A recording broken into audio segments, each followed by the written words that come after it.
I rang in 2015 on a stage, playing music to a couple thousand people, next to my wife singing and my friend of 22 years on drums. Incredibly good feelings. 2 days later, my life was jolted, down to the core, with news of my friend John's passing.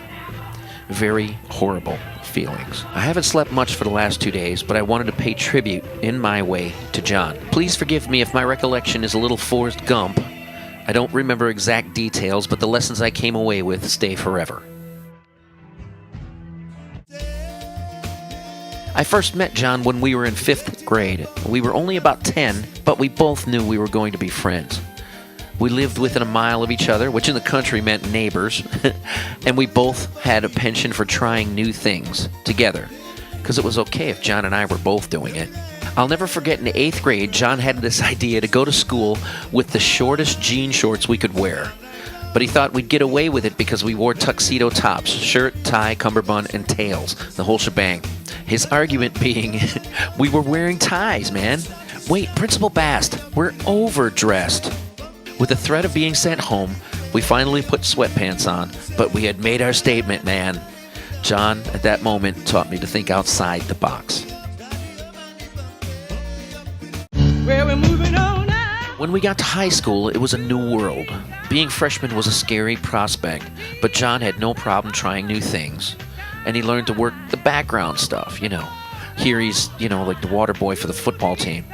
He, of course, leaned towards drama and acting, while I leaned towards music. But both being artists, we still had this connection of trying new things together. Another ski moment was at the beginning of our sophomore year. John had this idea of being sophomoric.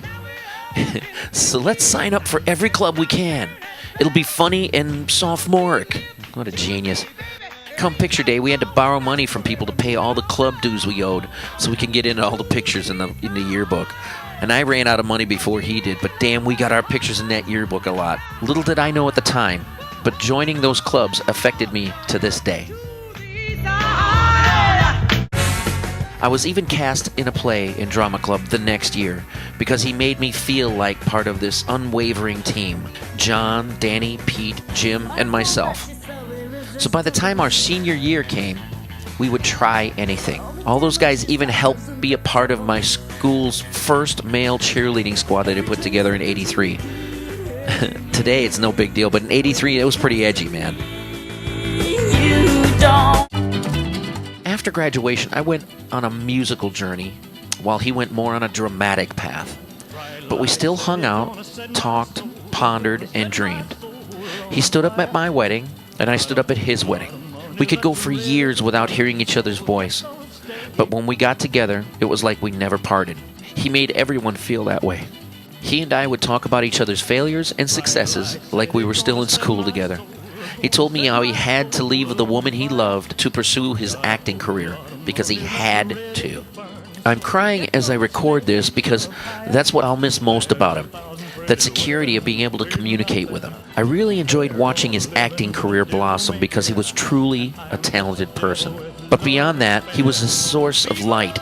He didn't need someone else's energy to project his own light. This creative, love-filled, humble, singular source of light. He was my best friend since 5th grade. My kindred spirit, and I will miss him.